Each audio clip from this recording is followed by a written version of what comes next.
Good morning, everyone. I'm Matt Martinez, and we are recording. I'm with Jefferson County Open Space. I work on the volunteer services team. I've had the pleasure of working with volunteers now for almost 2 decades. Before I was with Jefferson County Open Space, I was with Volunteers for Outdoor Colorado. So I've been able to see the good, the bad, and the ugly side of volunteerism, both on the federal, state, and local sides. Mostly good, and we're going to talk about how we obtain that good today. So, volunteers, why? We're going to talk to you about why and how productive volunteers can be with your particular organization, and give you sort of the tips and tricks on how to make a really good and functioning volunteer program. So these are our stats from last year at Jefferson County Open Space. As you can see, we had a banner year. We had 52,904 hours donated by volunteers. That works out roughly to a $1.82 million value. And that's based on per hour what a volunteer's value is worth.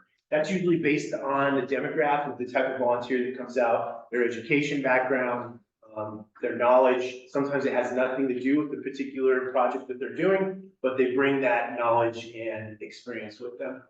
Some of the volunteer projects that we engage volunteers in: trail restoration and construction, noxious weed removal, forest thinning, planting, seed collection, trash cleanup, data collection, and that's just a few tasks that we involve our volunteers in. As you can see in the left or the right column, average volunteer spends about 5.8 hours with us, and that's typically because we have a lot of ongoing volunteers. I'll get into how we delineate the type of volunteers that we have, but this kind of just shows you, once you have an established volunteer program, there's a lot of different value to that. So I think one thing is kind of to take a step back and think about who is volunteering and how they're volunteering. Gen X is our highest rate of volunteers. Now that said, that doesn't mean that they're our most prolific volunteers. Same with other age demographics. We'll get into what styles and models of volunteer projects are most conducive for different age and demographics. What we see on our end is our most prolific volunteers, and the ones that we see the most, are going to be our baby boomers, sort of that entry-level baby boomers that have just experienced retirement. We talk to most of our volunteers, and they say, I'm more busy now that I'm retired than I was when I was working. So they're involved in lots of different volunteering efforts. A lot of these folks volunteer much like how they entered the workforce, and then they pick one particular volunteer program and they stick with it. So online they are not seeing the advancing of the slides, so we're still stuck on slide 1. Oh, okay.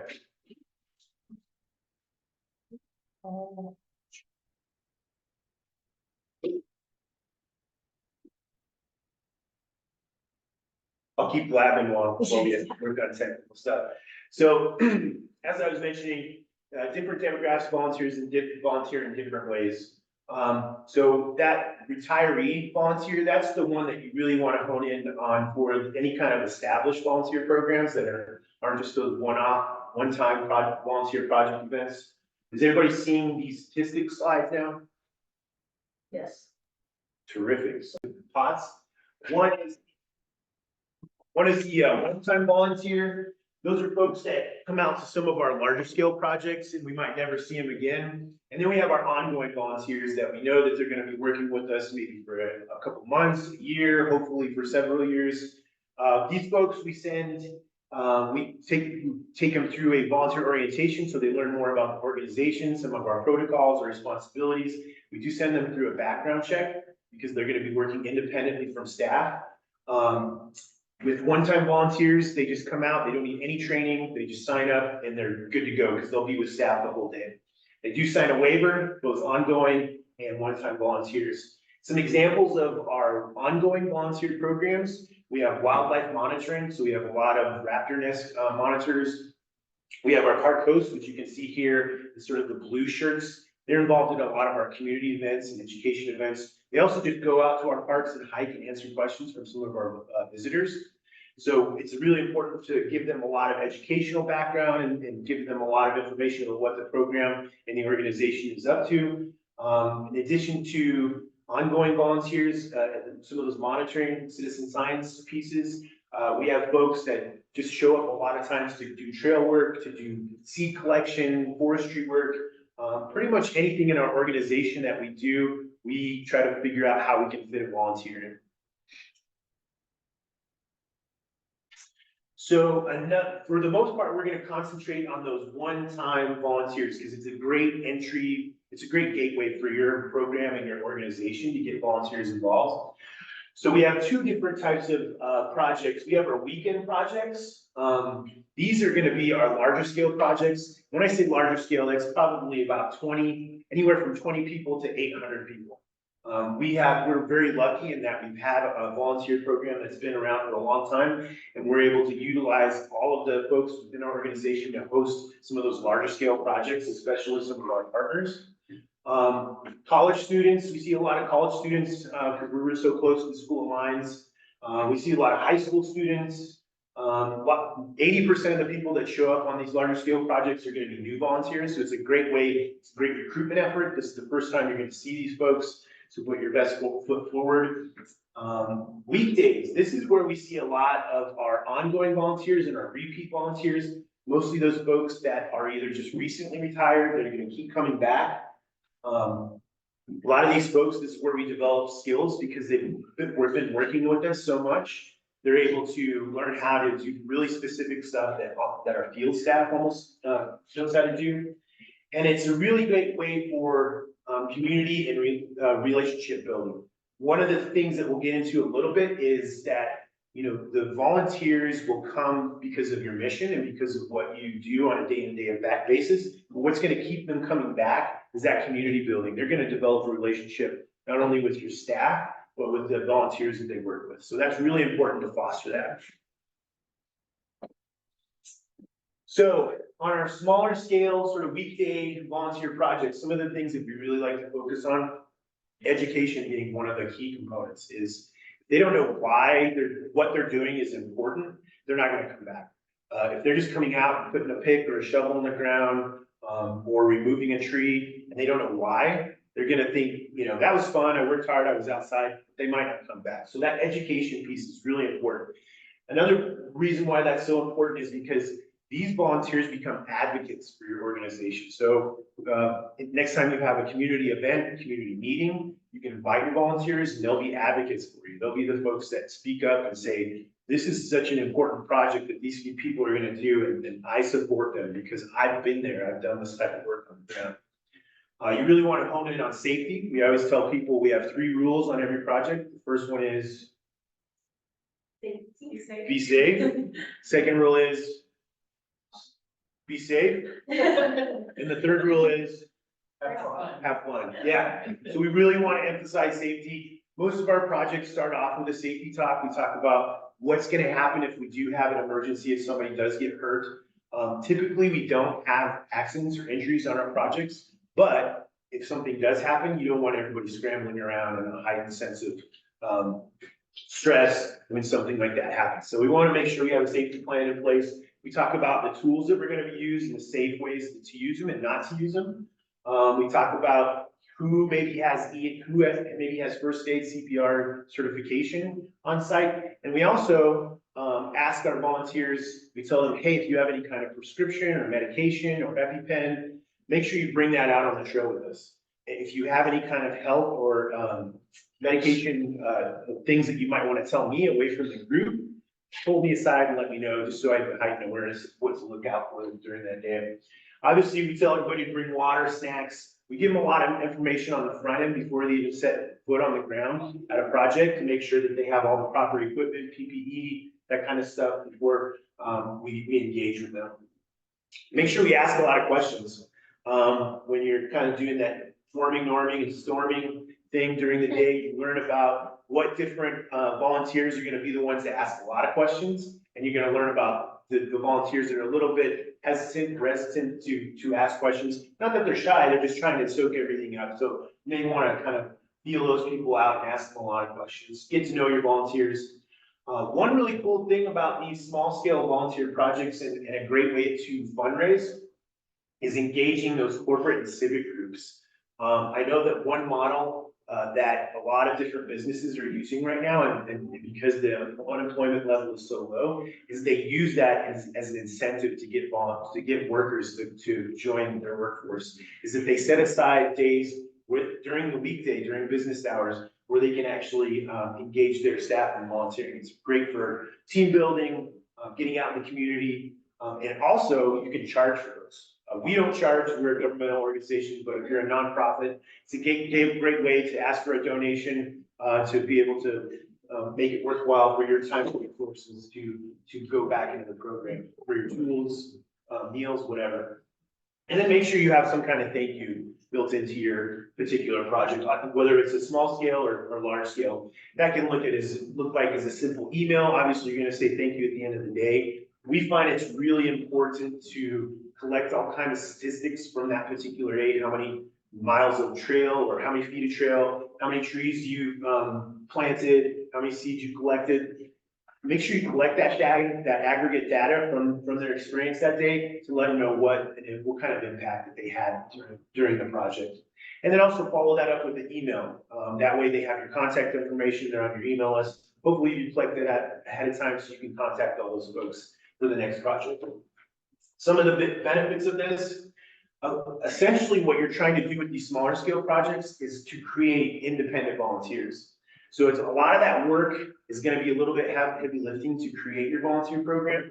But once you work with those people repeatedly, you're gonna see who your leaders are, who those folks that you know can be trusted, who those folks are that are developing those skills that can work when you're not there, so you can start working on your everyday stuff. So it's really important to sort of hone those skills. Volunteer leaders, those can be also utilized on those large scale projects. So if you don't have a huge staff and you want to do a 50-person, 100-person project, the limitations don't have to be how many people you have on your paid staff. You can start using these repeat volunteers to help lead other volunteers. And then also create some programs.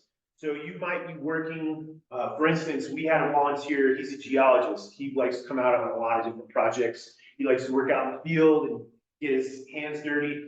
But we also know he has a really rich experience with geology. So we have him deliver educational programs.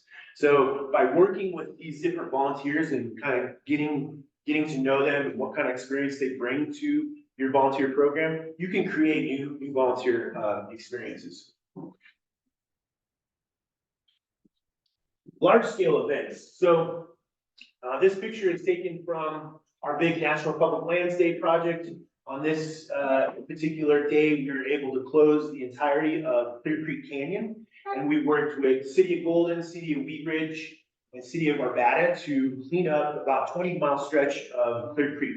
We utilized just about 800 volunteers on this particular project.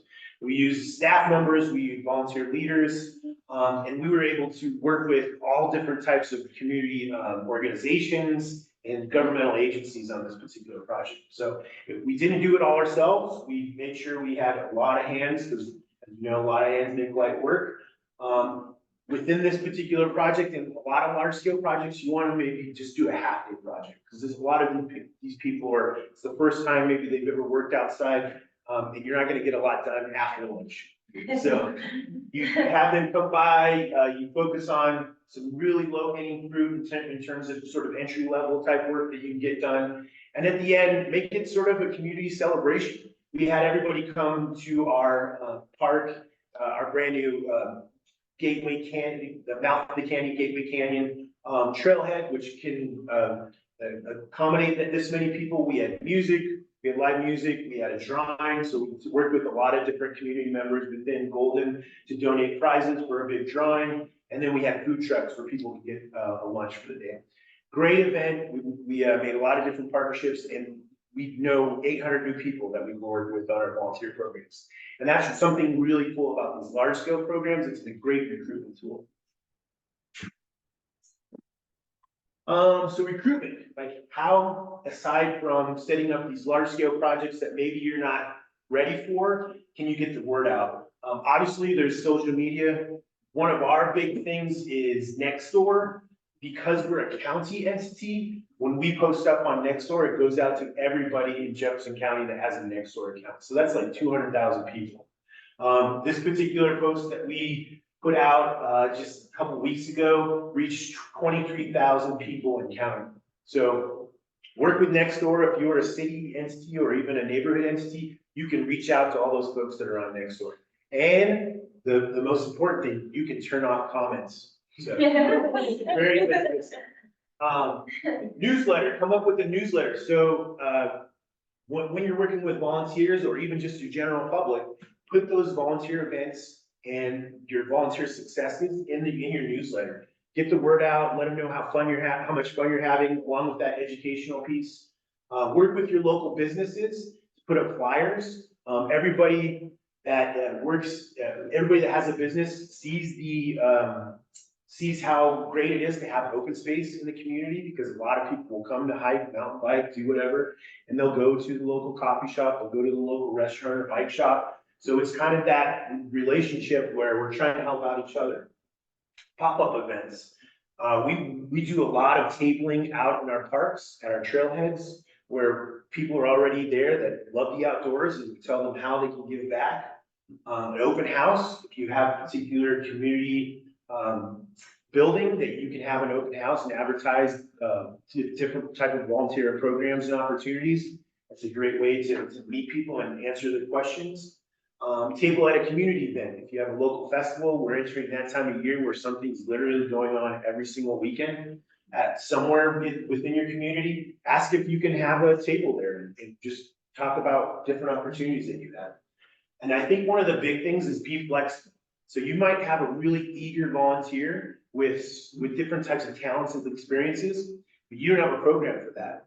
You could start pretty small and accommodate those talents and experiences based on what kind of time limitations they have. It is going to be a little harder at first, but you might have some kind of successful program that you never even thought about, but you have this really eager volunteer that you can plug in. And utilize current volunteers, word of mouth. We have several of our repeat volunteers carry business cards with QR codes that lead to our volunteer registration site. Once you get them in, they're drinking the Kool-Aid. They've got it in their blood. They love it. So they're probably your best advocates, that word of mouth, that testimonial that they can go on, slot into social media and talk about how great you are. And it's not you, it's coming from a citizen or a individual in the community. So once you have them, how do you keep them? Recognition events. While surveys do say, a lot of volunteer surveys and that national volunteer surveys say, most volunteers don't want to receive any kind of gifts. They just are happy to be out there and spend time outdoors and stuff. But it is good to make sure that you recognize, the different contributions that they have to your particular organization. We typically do that via educational events where we bring in a speaker that can talk about different themes and components to what's going on in our field. And in those particular events, we highlight a particular person. Maybe they just reached a milestone of, they donated 20 hours or 50 hours or 100 hours to your organization. Shine a spotlight on them. Let their peers and their other volunteers know what a great job they're doing for your organization. Community building. Always set aside that part of the day where they're not working, they're not volunteering, they're just community. Either they're having some coffee, having a bagel, a donut. At the end of the day, maybe beer is always good. They can do that if your organization allows that. Give them more responsibility as they develop more skills within your organization. Give them more independency. And then solicit feedback, surveys, reaching out to them one-on-one. How's everything going? Can we do anything better? Make sure that you have an open door policy and they feel like they can tell you, their orchids and onions. All right, with that, any questions? That was a lot of information all at once. And if anybody wants to talk, with me about more in depth about particular programs and opportunities, please feel free to reach out. But if anybody has any questions, feel free to raise your hand or let me know. I have One that maybe is answered in two parts. Do you make folks sign a waiver? I know you have a background check, and then of course you're using a lot of pictures of volunteers. I recently got in trouble because I posted a picture of our volunteers without consent. So we do have waivers. Everybody that volunteers signs a waiver. That waiver is good for a whole year. So as long as they've signed it, if they sign it today, it's good till next year, May 16th. In the waiver, they sign that says we can use their likeness in any kind of outreach or publication. So we put that in the waiver. Great question. Could you share a copy of that? Yeah. Can we get it? Yeah, we have several versions. We have one version that we use just for us. And then when we partner on those big, large scale projects, we include other governmental organizations or nonprofits that we work with. Okay, yeah, I saw that. I love that. Yep. Would you be okay if we posted that on our link? Yeah. Okay. Public information. The county attorney has approved it, so we're good. Okay. It's 17 pages. Oh. It's two. What's your staff size that manages sponsors? So we have 4 volunteer service members that are just focused on the volunteer program. That's what they do. That's their core responsibilities. But within each department, within the organization, within forestry, trails, GIS, rangers, we have one person that's a volunteer coordinator that maybe that's like 5% of what they do on their job responsibilities. So they run different programs specifically that are focused, I think, almost exclusively on what maybe that department does, but then we support all of those groups within the organization. So are you your own department? Yeah. Oh, wow, okay. Volunteer services were housed within the communications department. Yep. So I was gonna say, I always think about one of those sliding bars where on one side, it's like you're building community and educating people, and on the other side, it's you're getting a lot of work done. Yeah, And you really want to be somewhere in the middle, sort of know where you are. Because if it's one of those things where you think, I'm gonna get a ton of work done, yeah, and you don't have any community stuff, it's just, so, and it's also very frustrating, because you need to be somewhere in the middle before you actually really sort of catch up. yeah. Not doing a lot of work. That's a great point. When you're first setting up your volunteer program, and I would set your like expectations for getting stuff done very low. And just that community relationships building and trying to get that volunteer to come back. And then as your volunteer program grows, and those skill levels grow, then you're gonna be able to accomplish more and more with your program. So for budgeting, are you guys budgeted directly through county funds or grant funds, or how does that? Thanks. Jefferson County Open Space is very lucky in that we have a separate fund from the county. We have back in 1976, we had a sales tax that collected 0.05% of every dollar that's spent in Jefferson County goes to the open space fund, and that's in perpetuity. So we're very lucky to have that particular fund, and that goes directly to open space. We do share that with other municipalities within the county, so they get a cut of that. And then also we have a grant program where we give that away to other municipalities and park districts. Have you seen a trend of programs that want to incentivize volunteering by paying in some sort of way their volunteers? I do see, maybe not so much in volunteering, but that equity piece is very important. I know when we do focus groups, for instance, El Dorado State Park just recently did a focus group. They are implementing a timed entry program because their parks are so busy and they have very limited parking within their park. They wanted to implement this timed entry, but they wanted to make sure that they weren't excluding particular populations that come to the park. They did that by soliciting different maybe underserved communities, but in order to get that communication and some of that information from them, they paid them. So they gave them, I believe it was $200 to come in for that focus groups. Sometimes it looks like gift cards, sometimes that looks like actual check. For us, I know, and the city of Fort Collins is a great example, and we're gonna try to model this as well. They're working with the adaptive community to get their input on trailheads and whether or not, we all have to be ADA in our parking lots, but that doesn't necessarily mean that their parking lots are ADA friendly. So they want to get different, input and feedback from, the disabled community about what they can do better. So they've come up with a template and a checklist of what works, what doesn't, and then they pay those folks, via gift card. They get them there through a van, transportation is an issue. So maybe not so much on the volunteer side of it, but that sort of, focus group advocacy, end of it, we're definitely going to pay people for their lived experience. Yeah. I'd be a little specific, but you said about next door, like, so you have an organizational account and like, cause in my head, I always understood next door, you have to like, pretty much kind of be in the neighborhood to be able to share with that neighborhood, so how does that work? If you work with Nextdoor and you're a governmental organization or a nonprofit, you can have your own account.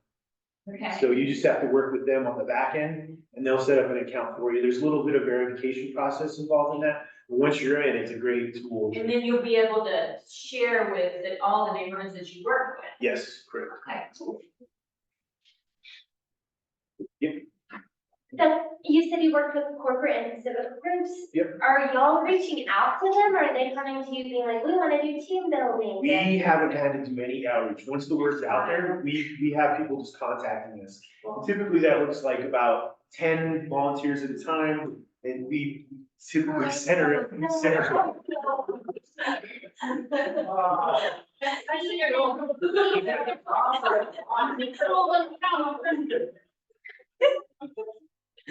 We just had a bagel called face down cream cheese on the floor. Yeah, we had typically about 10 volunteers for those projects. And we worked about from 9 to noon. What it really looks like is we'll work from 9 to noon and then they structure some kind of happy hour or lunch afterwards. But it's really successful. DOC's been modeling that for a while. And they've been able, from my understanding, to raise quite a bit of money for that. Like I said, we don't charge, but it's a great way for fundraising and development. And to make that initial contact with a corporate entity. Do we have questions online? If so, you just unmute yourself and ask, we can hear.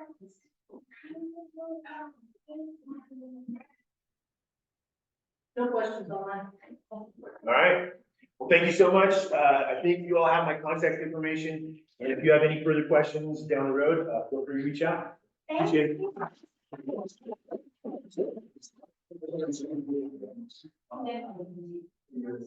Thank you so much.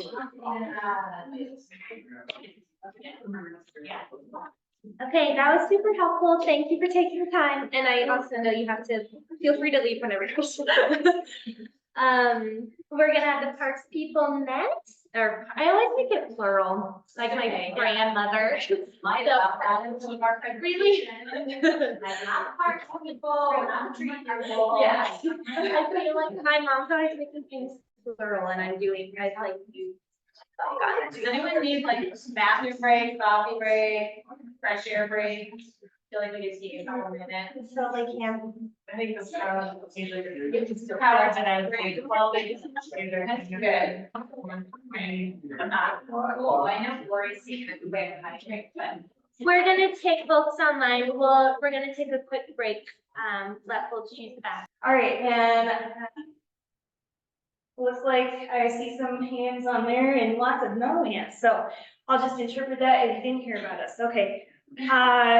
So now let's do a show of hands. Who has personally benefited from one of Power to Tree Coalition's programs? So Trees Across Colorado, Champion Tree, a grant. Okay, lots of you. All right. Let's see here. Who knew that FRUFC is a chapter of Power to Tree Coalition? Solid, lots of hands. Okay, so we're not all unaware of the benefits of the Power to Tree Coalition. So now here's a nitty gritty question. How many of you are members of the Power to Tree Coalition? Look at that. You'll notice. You Of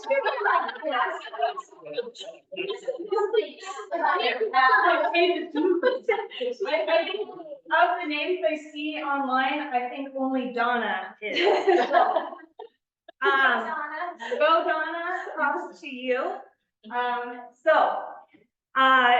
Obviously we are an organization that is a nonprofit, and a lot of our funding does come from the Colorado State Forest Service and partnerships. And we're working to be a little bit more self-sustainable.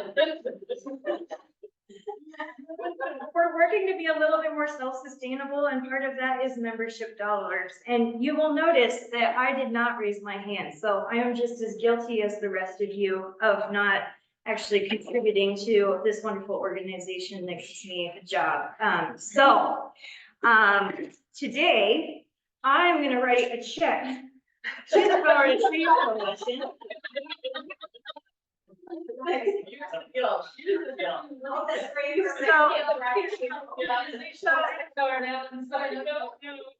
So here's my check to the Colorado Tree Coalition.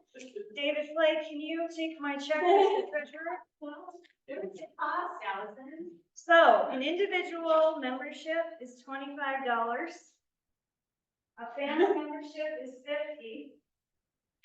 And then we got some higher dollar value memberships for those community organization groups, and you can find the detailed information about that on our website. There's a nice button that says donate. If you missed it, you scroll down to the end, you'll see it again. So my challenge to you all today is, if you feel like Colorado Tree Coalition benefits you and your community, please become a member. So there's roughly 25 of us. Are we pushing at 30? Let's see here.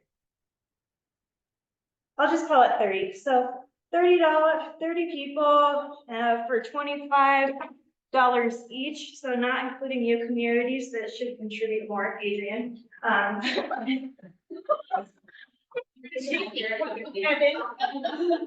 just name out all my city folk here.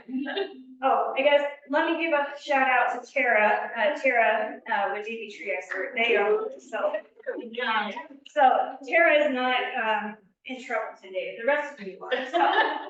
So here we got $750 is our goal. So I encourage you to either hand Dave a check or go to our website, and let's make some money for CTC today. $750. So I got the first 50. all right, so we're at 100. Lindsay, how much time have I spent?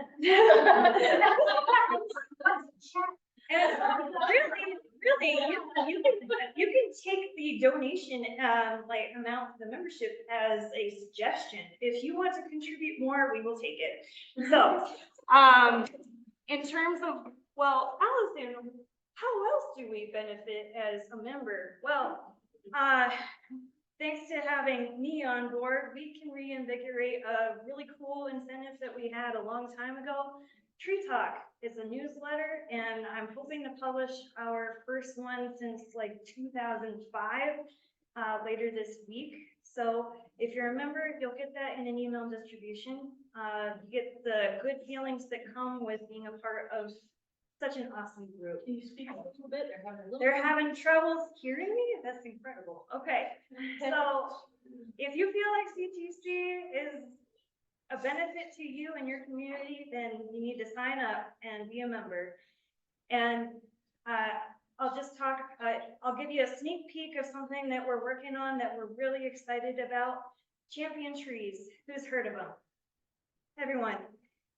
Maybe you have some in your community. We love them, and you will get to participate in a tour with the extraordinaire himself, Neil Bamsberger. We're planning a champion tree walk in Washington Park, Cheeseman Park, and City Park for the end of July. And we're really excited about this fundraising opportunity to share with people outside of our usual network the importance of preserving these giants in terms of Colorado trees. So I keep posted on the website, and you'll eventually see a notification about it and email updates. But that's one of our really exciting things that we're doing right now. So anyway, Dave will be accepting your checks, and hopefully we can raise the bar here. So thank you all at home. Yeah, Oaks is 3 years old, and he's now a member.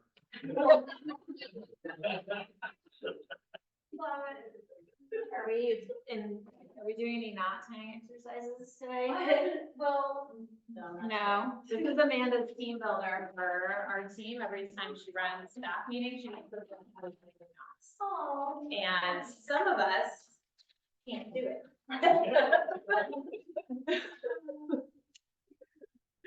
Just can't. I will be the one falling out of the tree.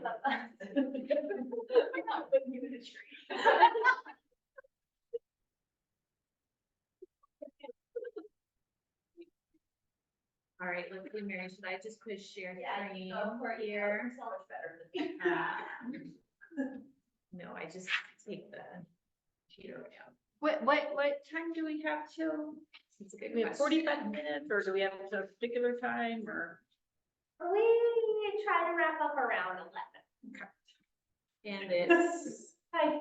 10:10. 10:10. Oh, so we got plenty of time. Plenty of time.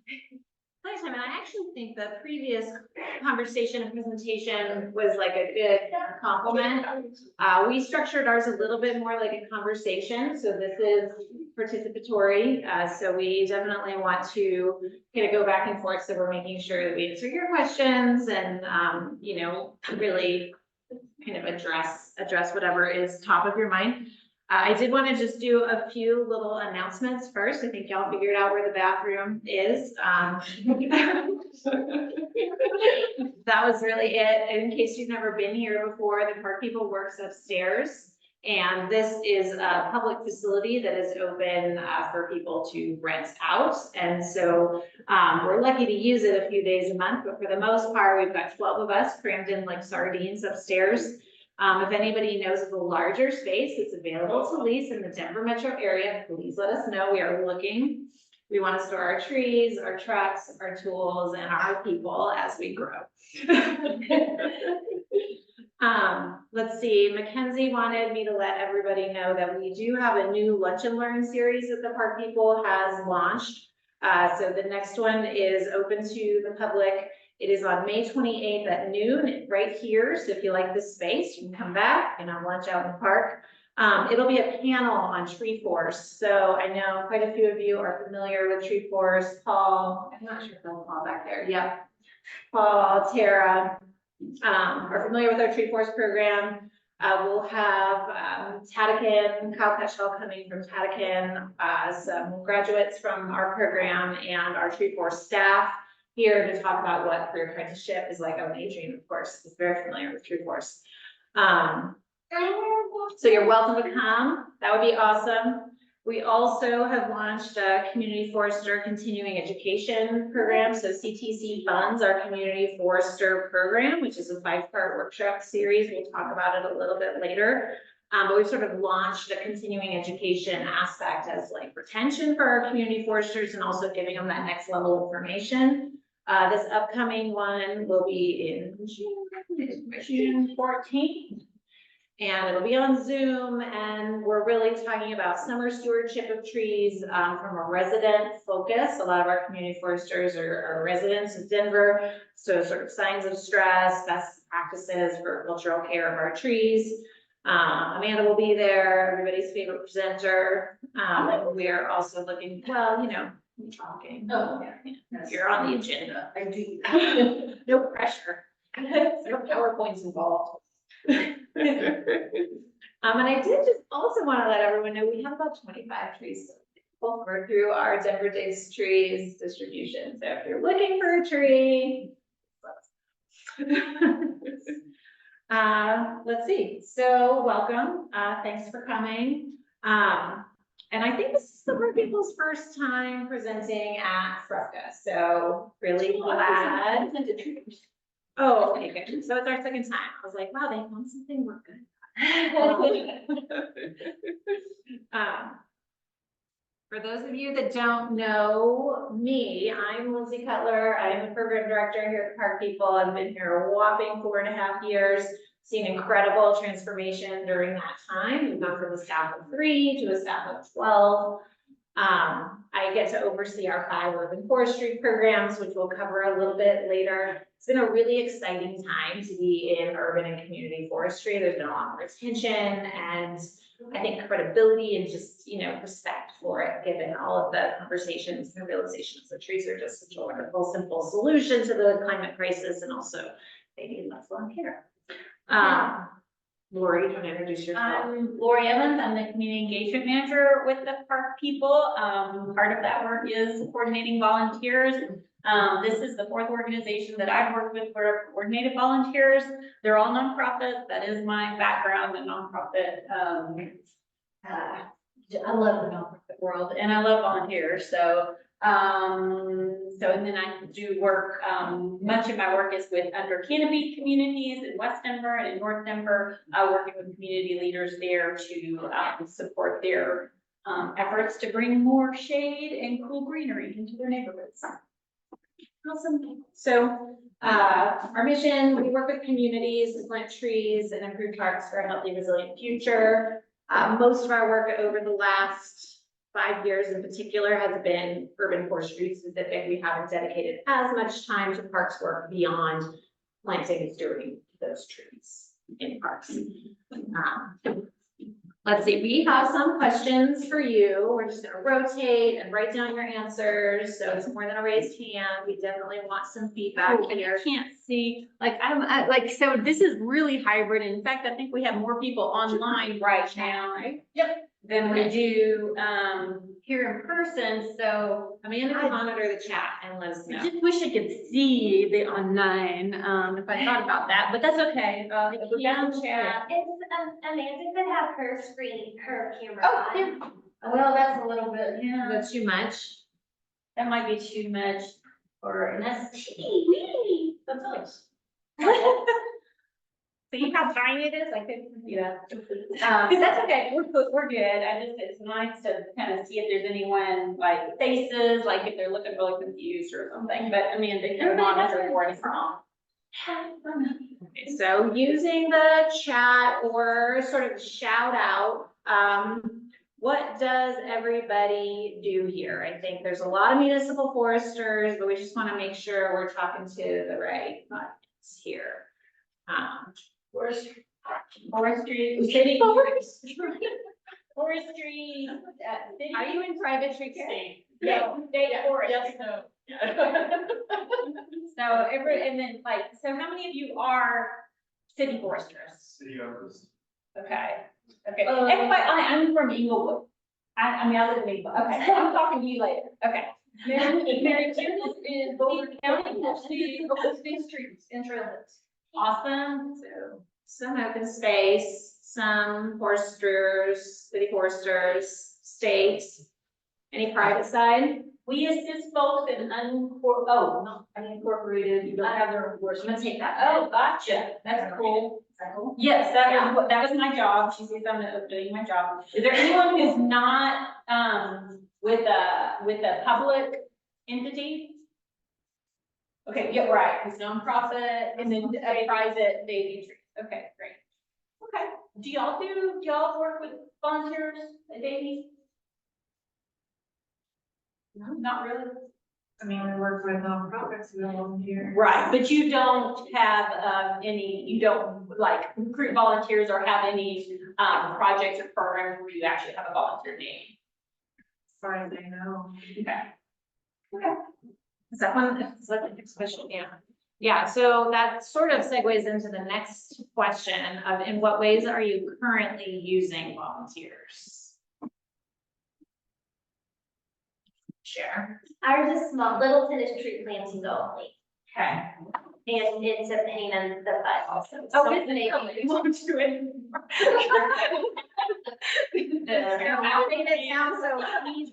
Yes, is it, the logistics of the tree planting are a pain, or the working with the coordinating and recruiting volunteers is a pain, Gosh, or? maybe a little bit of all. I think we had had a decent cohort to pull from for a long time, and the lady's got Betty Harris has gotten older and is not wanting to like be out there anymore. So now we're kind of left on like, there's not the like. Somebody's having to Yeah. take over her Yeah, job. yeah, and then they come and they're like, do you have boots for me? And I'm like, we don't provide that. All See- sizes. See the email. Right. So yeah, it ended up being like, we could have planted the amount of trees probably like in 50% of the time that it took on coordination time for like this year's tree sale. Gotcha, because you only have one volunteer event a year. Yes, yeah. Okay, that does make it hard when don't have this ongoing communications, ongoing conversations about what need, they're not having these regular opportunities to kind of get familiar with what the expectations are. Yeah. Totally makes sense. Amanda, what's your hand up? Mary from Boulder County Open Space, they use planting. Christina Alva from Denver Urban Gardens. They use volunteers on their field crew and help take field days. Oh, okay. Dr. Alba. Are those volunteers students or like other community members? Hi. They're oftentimes retired people, as we've talked about a little bit earlier in terms of demographics and folks available midweek. Sometimes students though, in the summer. Yeah. Anybody else? Yeah. So, tree planting, say Aurora's done like really large scale park and street tree planting. With volunteers. With volunteers, I second Mary's, comment that it's a lot of work, and although in our case, we planted way more than we put volunteers, because we work with, the Latter-day Saints, for the future in that area, and they're super great to work with, super organized. So it went way better than we thought it would. So you essentially had you worked with a nonprofit that did a lot of the Yes. volunteer coordination for you. Yeah, they did the organizing for us, they did the Mhm. plan, and so we provided the plans. Right, They right. Okay. We tried to start like a tree forester, community forester kind of tree steward program.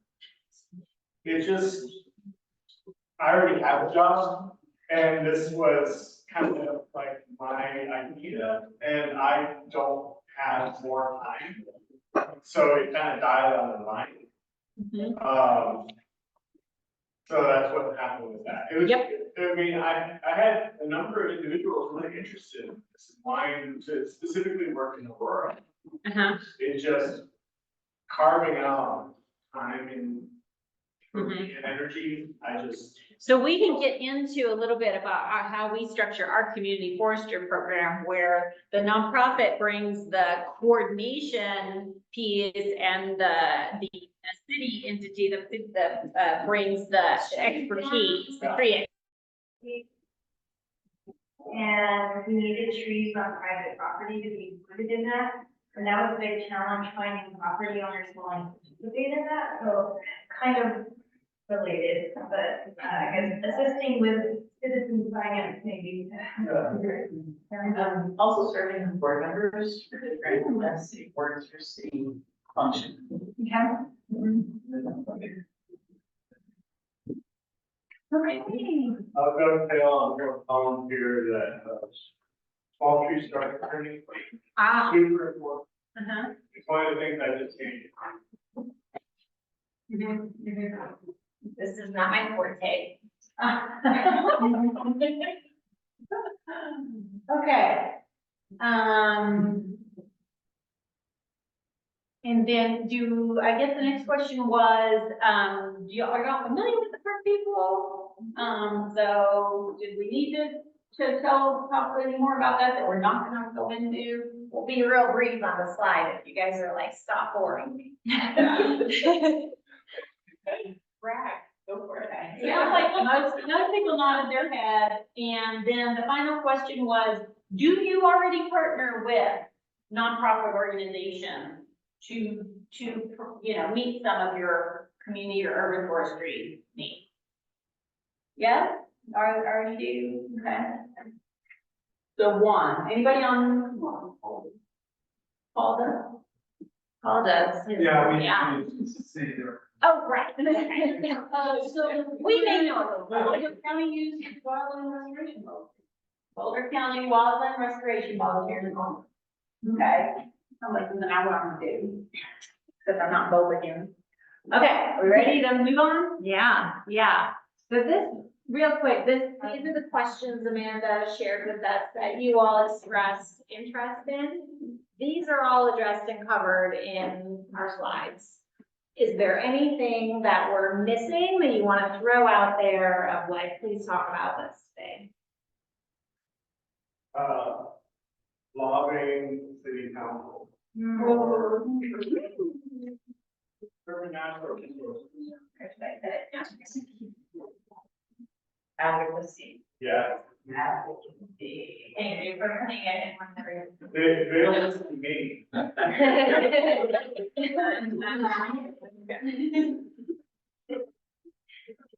Awesome. Well, obviously, we can ask more questions. You can ask more questions as we go. But we did just want to make sure we're capturing everything and really, you know, making good use of everyone's time here today.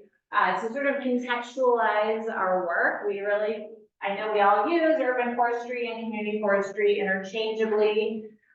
We often will sort of default to urban forestry. We're trying to use this phrase, community forestry, more often because we definitely as a park people operate under this definition where, you know, the local community plays a significant role in forest management and land use decision making. And so that is where those resident relations and volunteer relations and some of the other ways that we work with our community come into play in a really big way.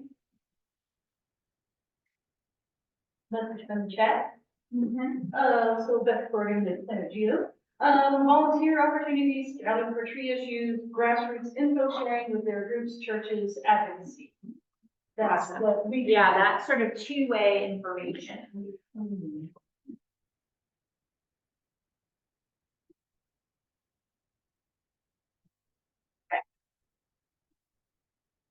So this is a little bit more about us, and I want to sort of talk about this in that framework of urban forestry models, right? There are different scales and levels of intensity of doing urban forestry. And, you know, you all are practicing, you know, really intense hands on the trees, urban forestry. We're not really. So we are trying to connect residents with as many trees as possible. So we do, in that regard, offer planting. Denver digs trees. We do about 1,000 to 1,500 trees every single spring that are available to residents of Denver at free to low cost. I know a lot of you were at Trees in the West on Monday, and there's a lot of talk about free trees. It's too late in the day for me to raise my hand and be like, I challenge the gospel of free trees.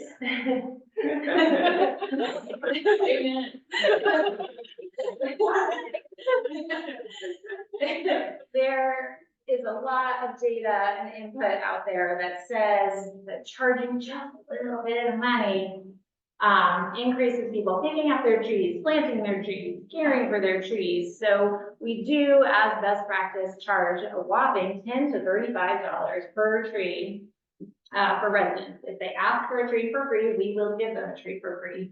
By and large, our no-show rate is populated by people who did not pay for their tree.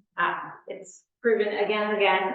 These trees, through this program, we have distributed over 60,000 trees. I think we're saying 65,000 now to Denver residents over the last 40 years. We credit Birdie Grant with the inception of this program. So we have Birdie Grant Day around here. I think it's May 28th. That should be public. I would love to go. Yeah. She's so modest. I think she probably hates it, but also knows about it. We also offer so I should say, in the context of volunteers, Denver Digs Trees is a huge event. Over 400 volunteers come out with us between January and April every single year to make this program a success, from community outreach and engagement, hanging of door hangers and flyers, presenting at their local community group meetings, doing site inspections so we can offer trees for planting in the public right of way, talking to residents about right tree, right place, helping to answer those questions about 811 and things like that. And then showing up to help us unload these semi trucks full of trees and water these trees in, label these trees. They show up on our distribution day where it always snows. Every year it snows, and they help just make this huge day a success. We're literally with, 12 of us now, 3 of us a few years ago. There's no way we could do this without volunteers. They sit on our committees, on our boards. They help form that two-way communication about the work we're doing and the work they want to see. So this is a one-time event, great way to get a ton of volunteers out there. Our Mile High Tree Champions is another way people can show up once, right? They're large-scale tree plantings, primarily in parks, also in affordable housing communities and school sites. And this is a good way for corporate groups, large groups, people who are like, I want to plant a tree, to come out, do one thing in the morning, eat lunch, go home.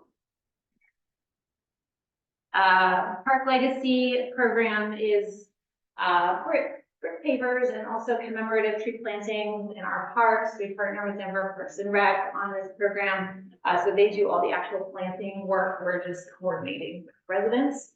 So that's a great way to celebrate, memorialize somebody. Our volunteers, Amanda's working with them to train them up on tree health check protocols so that they can go out twice a year for the first 3 years of those trees to check in on them. They're really emotional trees. They have a lot of significance. And so we're really trying to have eyes on to see how these trees are doing and to get there before the resident does, because they really hate showing up to a tree.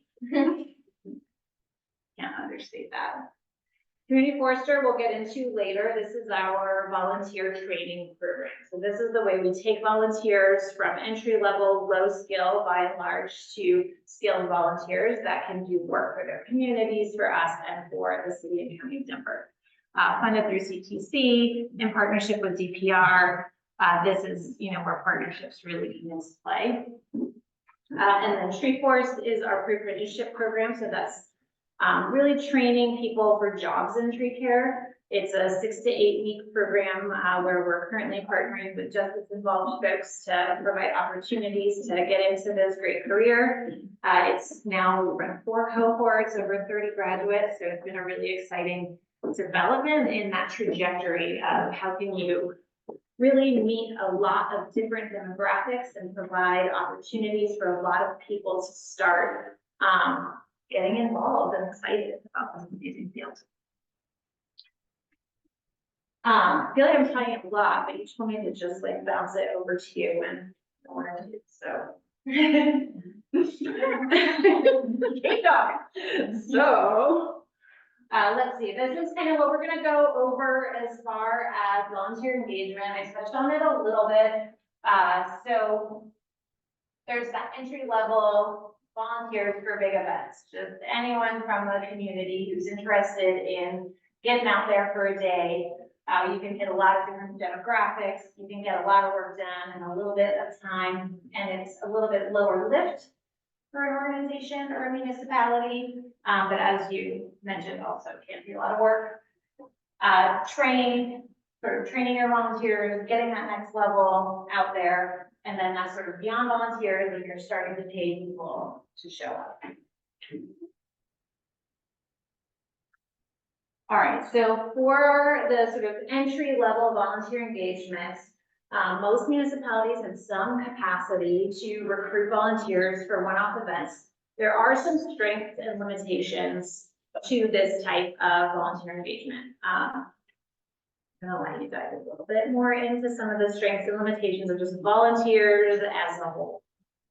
So I'm trying to process, in the context of what some of the things that we brought up, because y'all have already brought up some of the limitations, right? That it is a lot of work, especially if you don't have a dedicated staff person. And volunteers to be effective do kind of require that ongoing communication, particularly ongoing opportunities throughout the year. And so like, if you're just like looking to do a planting in the fall and a planting in the spring, I do see how that could be a lot of extra work, because volunteers are looking for some kind of meaningful way to be engaged regularly. So they want that ongoing feedback and opportunity, right? To know they're contributing. So if it's only a couple of times a year, then, you know, maybe they fade away. Maybe that really affects your ability to recruit, because, you know, they're not having that ongoing opportunity to be involved and to contribute. Plus, just in terms of expectations and training, like if they're not having like super regular, at least quarterly, opportunities to come be engaged and get reminded, because we do many trainings, I'm sure y'all probably do too, every time. There's all kinds of logistics information that goes out in advance, right? Really clear, detailed communication about what to bring, what to expect when they get there, you know, what's going to be available, you know, safety information. And then of course, once they get there, you get that on orientation, right? And so without that regular, like, oh, right, I've got to bring this and I've got to do this, and I'm reminded regularly of what my expectations are, then if you're only showing up once or twice a year, then yeah, I can see how that would be super hard to like, oh, I'm having to redo this every single time. So I don't know. I mean, I guess in that case, like, what would my solution be? I guess it'd be like, oh, why don't I coordinate with a nonprofit or something that could take on that piece in a more regular way and have those ongoing relationships with volunteers super regularly, so I don't have to worry about it. Or I might try to at least offer something quarterly, or if not, like every other month, at least, to just, even if it's something super small, just so you've got those regular communications, they know what to expect, and people are staying a little more engaged, and so you don't have to retrain new cohorts all the time.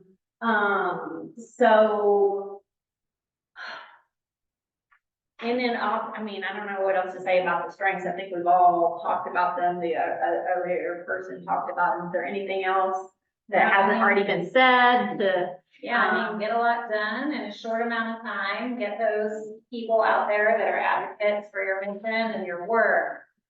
So there is a lot of power, but I think that regularity is so critical. Yeah, so like your volunteers are almost your best recruiters for volunteers, right? I mean, our volunteers come into us in all kinds of ways, all the things that Matthew mentioned. Actually, funny side story. Yesterday, I was entering a new person. I was going to enter a new person into our database, and there were 4 duplicates of this person already in there. I'm like, what? And so I went to look to see what, and this person had heard about us and entered their information after 4 different kinds of contacts. And like, it was like, definitely, they had a flyer on their door, someone had knocked on their door, there was a community, a tabling event, I think it's social media post. So FYI, all of it counts. You definitely need all of that in terms of recruitment to reinforce, you know, bringing people in. But again, I think to be really great ambassadors, they need those ongoing opportunities, and then always to, like, they need to be connected to the meaning of what they're doing. So like sharing that goal, like that's the single most important thing I feel like I can do as a volunteer coordinator every single time, is like the top of the email. This is what we're doing. This is why it's important. We get there, this is what we're doing, this is why it's important. End of the day, this is what we did, and this is the impact it made. The thank you email afterwards, this is what you accomplished. It's so meaningful. So I feel like, I mean, that's like the easiest, single most important way that I think you can keep people involved and engaged, and give them language that they then can go share with their neighbors. So anyway, sorry, side note. No, I think that's really important. And I mean, so in 2020, when the world was shut down and Denver Parks and Rec wasn't able to run, like, engage their big corporate volunteers. They'll get like 800 folks out from Starbucks to just do this huge project in City Park, right? That volunteerism stopped because the corporate groups weren't in the office, right? They weren't having events. We were able to put together these small park work days. And we worked with their volunteer office and we worked with our volunteers, and we showed up and we did whatever the parks wanted us to do, right? We didn't put any criteria on it. We just said, how can we support what's going on? And people came, you know, get like 10 to 20 people. Obviously, we were all masked up anyway. And we would spend the day mulching. It was like pushing, you know, pushing wheelbarrows full of mulch around the park, or painting a playground, picking up trash. Like the work was like hard and hot and could have felt really meaningless. But at the end of the day, over and over, and especially given the context of that year anyway, people were like, I'm so ready to get my hands dirty to make a meaningful, tangible difference today. And so that connection to the meaning of the work has been really important. We'll get into a little bit more about recruiting and engaging. Not all people come for the meaning. Some people come for the food. So the cost to run a volunteer program, I'm not going to go into dollars or anything. I just wanted to acknowledge the labor involved in it, right? Like I think Matt said, he had 4 people dedicated to volunteer services, plus a representative in every department throughout the county. And that's huge and amazing. If you have that, you can do huge and amazing things. We have Loriee. Loriee manages, I think, close to 800 people at this point in time, if you count up all our volunteers and community connectors. And before Loriee, well, we did have one person before Loriee, but before that, we had no one, right? So it was just a part of essentially what my job was at the time. And so there are different scales of what you can do based on what your internal capacity is. And I think it's really important to acknowledge that like, if you can, at the very least, have someone who's got that role, who is taking in volunteer applications and sending them a welcome note. That's what we were able to do. And then, you know, the technology, where are you inputting them in your database? That could be a cost, whether like your org is paying for Salesforce or some other CRM, it is a cost to manage those people. If you're next level managing them, you're putting in notes about whether they're gluten-free, or, you know, can't lift over 40 pounds, or do or don't have a truck. That's the next level. So the degree in which you're able to effectively recruit and engage your volunteers depends on how, you know, what your staffing picture looks like, and also what your tech picture looks like. So it's not something that you can just dive in and be like, I can do everything, you know, that's listed here as a possibility. I think you have to sort of define your entry point and list out your goals, and then analyze pretty closely like what your capacity is to do those, and the growth plan there. And then there's this other option too, of like, oh, we have a volunteer coordinator who works part-time, I mean, works, but for free, it's a volunteer. Like, that sounds like a wonderful option if y'all have a way to find that person. And in our volunteer application, we have some very specific questions, and including like volunteer coordination. Do you have experience? And people will check that off and say, yeah, I actually volunteered, coordinated volunteers for my nonprofit for 5 years. So we do in our database have a search function where I can pull out those people and like, I'm going to use this model over here, and I'm going to call these people. So anyway, that just sounds like that's another thing to consider. If y'all have a way to identify those people in your current set of volunteers, for example. Totally. I don't know why that made me think, like, we also do one-off volunteers here, not one-off, we have the one-off events, but we do regular volunteers here too, where somebody who's like, I don't want to dig, but I can work a database, or I can file. You know, we've definitely had regular volunteers over the years who come in once a week and just support our operations. And so for smaller organizations, that can really add capacity internally too. So thinking of volunteers beyond just, you know, that physical labor can be an important way to reach a wider demographic, especially given that there is an aging demographic. There are a lot of retirees, and some of them don't want to be, you know, hands-on doing a lot of physical work. And we have a few of our employees have started as volunteers. Kim, our executive director, for one. Laura, Morgan. Yeah, so a quarter of our staff started as volunteers. Do any of y'all, in the way you collect or manage your volunteer data, do you have a way to search, certain experiences or skills or interests? No, not really. Okay, that makes it harder. But we can, if anybody wants to get into that, I mean, that's definitely, I'm an advocate for like being able to, searchable databases for volunteer interest, very, very powerful. So, since this is kind of behind the scenes question, so to raise the number of members that you have, increase revenue and all that stuff, I assume you guys do that. How many of your volunteers are members? I mean, isn't that a great way to grow your organization or you? It's free to be a member of Park People. You're a Park person. You're all Park people now. We have community members. But we do have donors, right? We just haven't made that connection that it sounds like CPC is making, that to be a donor is to be a member. Great idea, and we'd love to, Well, and along those lines, like a lot of cities now, because so many people want to volunteer in parks and things, like Fort Collins has a very large volunteer coordinator like database and position. So as an entity of the city, you could actually tap into that and be like, hey, we have an opening for a volunteer. And you have many people that would do a little bit of work for the library, a little bit of work for the open space, a little bit of work for this, so they were constantly engaged, like by that system. But yet you only had 2 events a year or something. You're like, hey, how not do this? So like it was a pool-based system that you could actually tap into. So, that's a really cool thing a municipality would have, but Awesome. 10-minute warning. Oh, shoot. We better get to the community. Okay. Matt mentioned there's rules, we have a release of liability, waiver, photo release, video release. Most municipalities require background checks for independent, volunteers.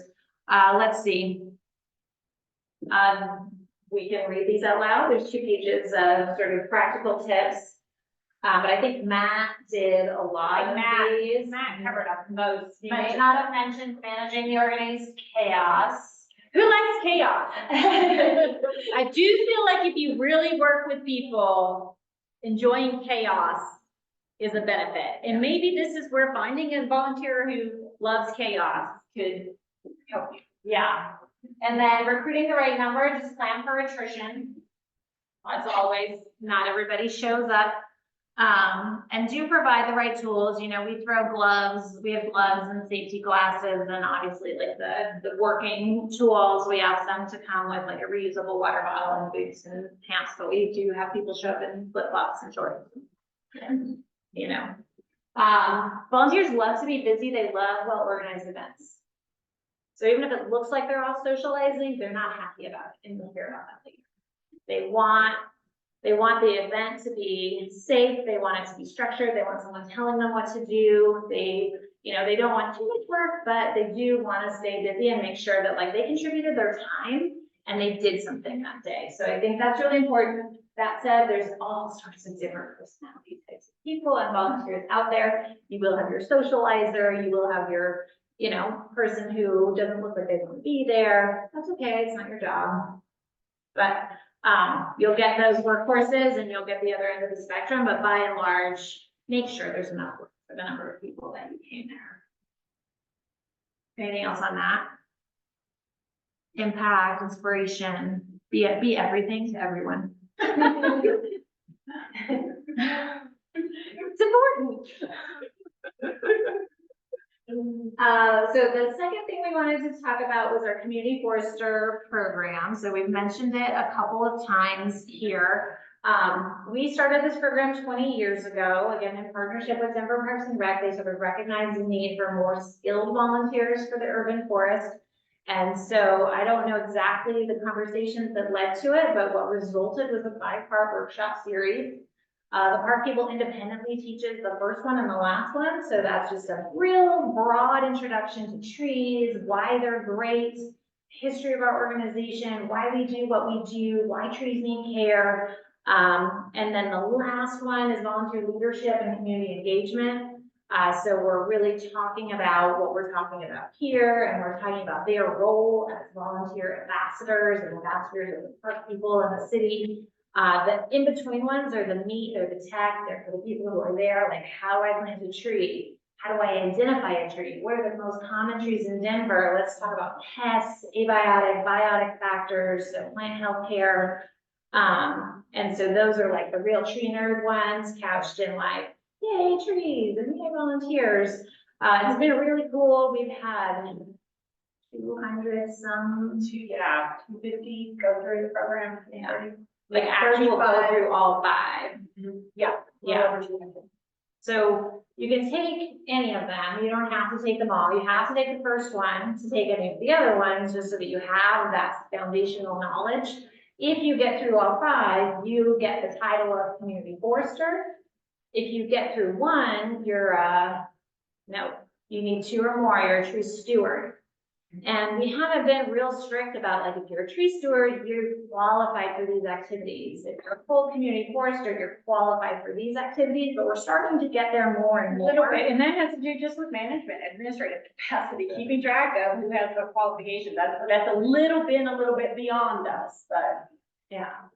so we've largely called on our certified community foresters for a lot of our more specialized skilled work. And these people, as you can imagine, by the time they've gone through all 5, they are committed, right? They're excited. They've shown that they are excited to do the work. So it's really, I mean, yeah, I love our community forestry volunteers. So these folks are the ones that can go out there and do intersection stop sign clearance pruning evaluations, right? These are the ones that we can say, in your neighborhood, please let us know these conditions. These are the folks that we can train to do the work of clearance pruning, so that not only are they telling us, they're going out and doing it. We can do pruning events where we do clearance prunings and alleys, stop signs, etc. We're starting to do pruning events on private property. These folks do our site inspections to permit trees in the right of way. They're out there doing tree health checks and survival monitoring. So they're checking in on all those Denver Davis trees, all of the trees planted in various ways throughout the community. So these are regular volunteers, they're independent volunteers, they're trained volunteers. It takes a lot of management, you know, it's definitely not an easy lift, and it's not something we can do by ourselves, right? It's something that, like, we lean on partnerships with the city. Our training program has planting spots in our parks because of our relationship with the city. We prune city trees because of our relationship with the city. So we couldn't really do this all by ourselves without those really strong professional and like municipal partners. So it isn't a light lift, but the return on that investment is huge. The demographics in this program have largely skewed white, middle to upper income. We've largely got people who are recent retirees. They're interested in learning more. They're interested in giving back and doing some work. So because of that, we've really tried to provide more opportunities for entry, right? Because we want more people in every single neighborhood in Denver aware of storm breakage, aware of pruning weeds, aware of, you know, how to plant a tree and where to plant a tree. So that vision of like neighbors planting and caring for trees in their own neighborhoods is something that we're really trying to grow. And to do that, we've had to dedicate more money and more time, more resources. And that's where we've really gone into the development of our community connector program. I should call it it's within our community forester program. We have paid contractors who are community connectors. And that sort of framework of community forester is how we're recruiting and training community connectors who are paid community leads doing this work in their neighborhood on like a 5 to 10 hour a week basis, depending on the week. And the framework of community forester has also laid the foundation and inspired the development of the tree forest program, which is a much longer, more in-depth apprenticeship training program. Those last few minutes felt really fast. Only 2 minutes. Okay, any questions? We're gonna leave it there. How much are you paying your team next? Is it like a stipend or per hour, or how are you starting? They're independent contractors. They're offered a contract for a year. We're currently paying them $20 an hour. We're looking to raise that, just got approval to raise that in the coming year. And honestly, we have more resources right now to pay them for more hours. So we're trying to grow it, but they are, really doing this as a side hustle. They have to have liability insurance or their workers' comp coverage, do they have health insurance? We provide workers' comp. We have strong recommendations for best practices for being a contractor. And so they are recommended that they set up their own LLC or the other one, sole proprietorship. It is recommended that they carry their own business liability insurance and recommended that they have their own bank account. That said, we can't tell them to do that, and we can't do it for them, otherwise it's use things, but I don't understand. I try not to understand. Sorry, I'm gonna call you guys questions. Yeah. Have you ever had to fire a volunteer, and what are your process to do so? Oh, okay. That is a fun question. And yes, the answer is yes, and no names. And the process, my process, I don't know what anyone else's process is to put them on the no contact list on our emails, and make a kind of a sensitive, very private controlled note in our database about why. And we just in Just contact Um, ghost them? Do we just ghost them? I have never, in this organization, I've never had a conversation with some, I've just ghosted people. Okay. And that's been fine. And So there you're have been. not calling me? No. It's not your spam, I guess. So, and that's fine. I mean, there have been other organizations that I literally have had to fire people and had to have those conversations, but it's different types of organizations that I don't really see ever having to do that working with in these types of projects, where there's not as much working with volunteers where there's like money, handling of money and those kinds of things where you have to have different types of conversations. Yeah. But in this, no one has that kind of responsibility. None of our volunteers have the kind of responsibility, program responsibility or financial responsibility that ghosting them wouldn't just fix it. Okay, gotcha. So no formal. Yeah, not here. Sorry, I have had experience in that realm, and so like formalizing an onboarding process and formalizing a offboarding process, if you will, it is an idea to do, and also helps in terms of the other volunteers. If there's one person or two people that are toxic to a situation, either redefine the roles or fire them. And that is an understandable thing. You are basically hiring them for free. So you do have that authority. I just wanted to put that out there. And that is true. We did have to formalize an offboarding process with another organization that I worked with and had to implement it. Yeah. Mhm. You're absolutely right. When there's any kind of opportunity for toxic. Well, and especially working with low-income populations or populations that are older, retirees, they're very trusting, very open, and they want to do the right thing for the community. Sometimes they're perfect targets for people that are unscrupulous. So like, you kind of have to be aware of those things. Yeah. So, anyway. Okay. All right. Everyone's ready to go, man. Yeah. All right. Make sure there's no food left. All right, thanks, everybody.